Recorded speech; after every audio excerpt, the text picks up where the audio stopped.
Hello दोस्तों। Hello दोस्तों, welcome back to Shivangi पाठशाला। आज हम हिस्ट्री के चैप्टर 2 को स्टार्ट करेंगे। हिस्ट्री के चैप्टर 1 को हम ख़त्म कर चुके हैं, 6th क्लास की हिस्ट्री को।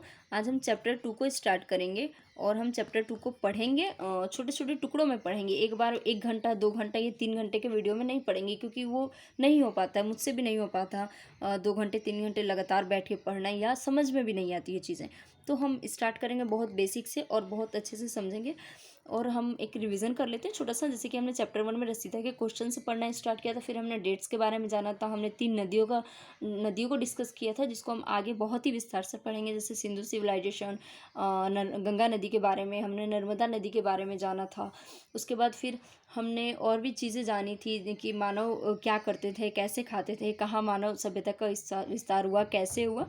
इस चैप्टर में हम और भी चीज़ें पढ़ेंगे। तो पहले हम स्टार्ट करते हैं इस चैप्टर को। चैप्टर 2 है ये हिस्ट्री का 6th क्लास का। इसका नाम है आखेट खाद्य संग्रह से भोजन उत्पादन तक। आपको याद होगा मैंने कब, क्या, कैसे, कहाँ, ये 4 वर्ड्स को लेके पूरा चैप्टर पढ़ा दिया था। और आज भी हम सबसे पहले चैप्टर के नाम को समझेंगे। चैप्टर है आखेट।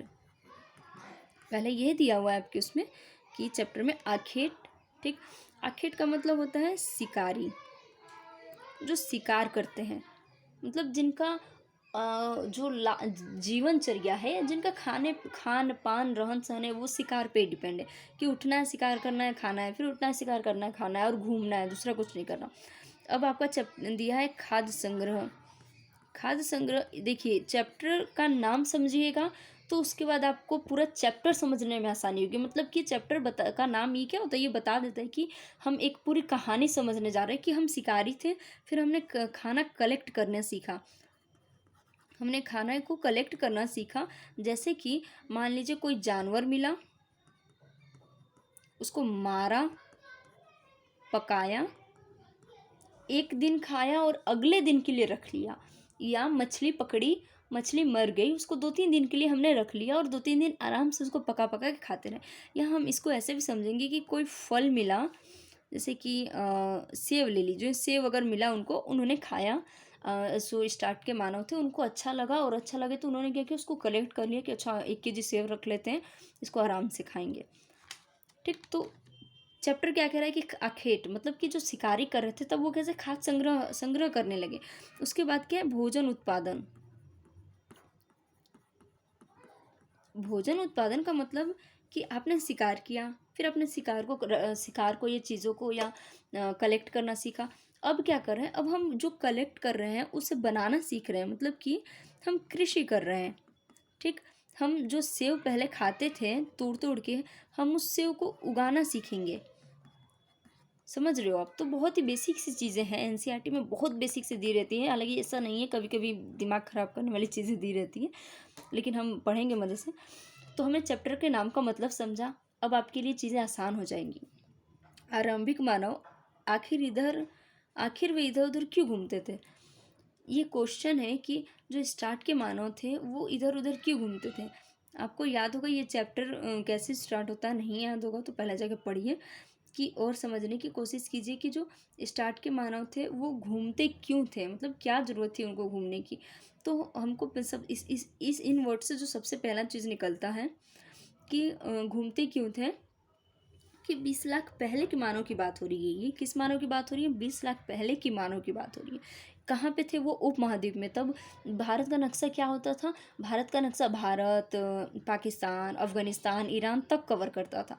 आखेट से संग्राहक मतलब कवर, इसलिए देखिए अब इसमें लोग बोलेंगे कि कवर क्यों करता था। कवर करने का मतलब हुआ कि मैं समझाती हूँ। जैसे कि ये एक झुंड है लोगों का, ये एक झुंड है, ठीक। इनका खान पान, जीने का तरीका, रहने का तरीका सब कुछ सेम है। और अगर ये इस एरिया में कुछ यहाँ कुछ यहाँ कुछ यहाँ कुछ यहाँ कुछ यहाँ कुछ यहाँ कुछ यहाँ कुछ यहाँ रह जाए, जिसमें कि ईरान, अफगानिस्तान, पाकिस्तान, इंडिया, ऐसे, तो ये अगर यहाँ तक रह जाए तो हम बोलेंगे कि उस टाइम का जो नक्शा था वो ऐसे ऐसे इंडिया को कवर करता था। समझे, ठीक। तो तुषार का क्वेश्चन है, हम तुषार के क्वेश्चन को सॉल्व करते हैं कि जो स्टार्ट के मानव थे वो घूमते क्यों थे। तो स्टार्ट के मानव कब कब क्या बात हो रहा है, ये 20 लाख पहले के मानव का, उपमहाद्वीप की बात हो रहा है, आखेटक से संग्राहक बनने का बात हो रहा है, शिकारी से भोजन कलेक्ट करने की क्रिया का बात हो रहा है। इसको छाट दो, अब आते हैं कि घूमते क्यों थे, आप क्यों घूमते हो। आप जब कहीं जाते हो तो उसके पीछे एक कारण होता है, हम कहीं जाते हो तो एक कारण होता है। तो हम समझेंगे कि इनका क्या कारण था। इसको हम 4 पार्ट में डिवाइड करेंगे। एनसीईआरटी में भी 4 पार्ट में दिया हुआ है, लेकिन मैंने यहाँ बहुत अच्छे से इसको उतारा ताकि आपको दिक्कत नहीं हो। पहला है, जहाँ समूह जाता था वहाँ ये लोग जाते थे। समूह कहाँ जाएगा, जहाँ मैंने आपको कलेक्ट करते थे, फल होगा, फूल होगा, जानवर होगा, अनाज होगा, भोजन जो उपलब्ध होगा उसे ख़त्म कर देंगे। मतलब जहाँ समूह जाएगा वहाँ जाएंगे। क्यों जाएंगे, फल फूल अनाज के लिए जाएंगे। और जहाँ जाएंगे वहाँ ख़त्म कर देंगे। ख़त्म कर देंगे तो इनको फिर दूसरी जगह जाना पड़ेगा। तो ये पहला कारण था भटकने का। एक जगह का खा पी लिए, अब अगली जगह चलो, फिर अगले जगह का खा पी लिए, फिर अगले चलो, बंजारे टाइप। दूसरा कारण था, जहाँ पानी रहता था समूह जाता था वहाँ जाते थे। पानी का मतलब जैसे गर्मी में नदी सूख गया, झील सूख गया, तो वहाँ से उनको पलायन करना पड़ता था, क्योंकि पानी नहीं है तो जंगल नहीं है, जंगल नहीं है तो पशु पक्षी नहीं है, पशु पक्षी नहीं है तो भोजन नहीं है, और पानी नहीं है तो पेड़ पौधे नहीं है, तो खाना कहाँ से मिलेगा। थोड़ा स्पीड ज़्यादा हो गया। तो इन सारी वजहों के कारण ये लोग वहाँ से फिर मूव करते थे। तीसरा रीज़न है मौसम। जैसे बारिश के बाद फल फूल आने का, जैसे यहाँ पे सूख गया नदी, फिर ये नदी में जब पानी आएगा तो फिर नई नई चीज़ें आएंगी, तो ये लोग फिर वहाँ लौट आएंगे। चौथा है पालतू जानवर का चारा, या पालतू जानवर के पीछे, जहाँ पालतू जानवर मिलेगा या उसका चारा मिलेगा, ये लोग उसके पीछे पीछे जाएंगे। तो कुल मिला के कि जो आपका ये जो क्वेश्चन है कि क्यों जाते थे, सबसे बड़ा रीज़न था भोजन के लिए जाते थे। जहाँ भोजन है वो वहाँ जाएंगे, जहाँ नदी है, पानी है, वो वहाँ जाएंगे, क्योंकि पानी है तो सब कुछ है। ठीक। तो इस वाले लेक्चर में हम इतना ही रहने देते हैं। नेक्स्ट में हम और भी पढ़ेंगे, अच्छे से पढ़ेंगे। आज के लिए बस इतना ही। Thank you. मेरे चैनल को सब्सक्राइब कीजिए, लाइक कीजिए, शेयर कीजिए और कमेंट ज़रूर कीजिए। Thank you. जय हिंद।